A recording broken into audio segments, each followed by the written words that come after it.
Pour moi, il y a 3 ans, j'avais 58 ans, il y a 3 ans, j'ai commencé à réfléchir beaucoup au sujet de faire « Oh mon Dieu, j'aurai 60 ans dans 2 ans ». Ça, c'est un choc. Quand on a 20 ans, 60 ans, c'est au bout du monde. C'est du Moyen-Âge. Et soudainement, moi, 60 ans. Et c'était d'après une période, en fait, très complexe et fréquemment compliquée dans ma vie, en fait. Mon fils est tombé malade, enfin, on a découvert qu'il est autiste. Mon mariage a basculé, des grands changements. J'ai décidé de revenir aux États-Unis après 34 ans en Europe. Mais aussi en même temps, en fait, comme toutes les vies, en fait, il y a des choses bienveillantes et magnifiques aussi. Franchement, une vie, en fait, c'est un grand mélange. Tout le monde cherche le bonheur, mais fréquemment, il y a beaucoup de choses franchement malveillantes.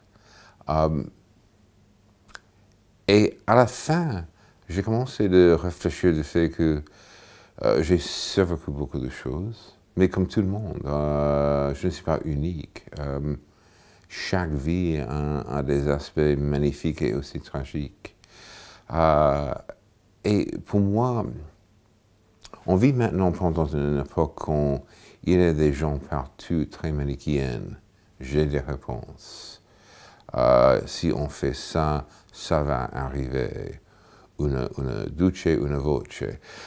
Des choses comme ça, je pense de M. Trump maintenant.